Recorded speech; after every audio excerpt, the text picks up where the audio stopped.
Dear Diary by Katie Krebs. Today my dad lost his job. It was sad. I heard it on the radio that a lot of people got let go. So we played games all day, but we were still so sad. We could not get anything from the store, but my friend Frances could, so she gave me clothes and warm stuff. My mom and dad got some money too.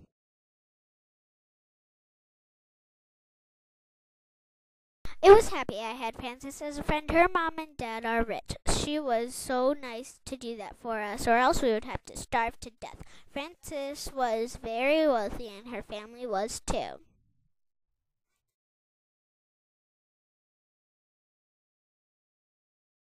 She had two sisters and two brothers, but one of the sisters died. One of Frances's maids came to our house and became our maid.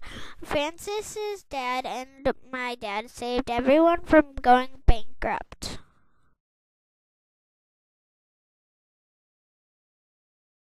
The end.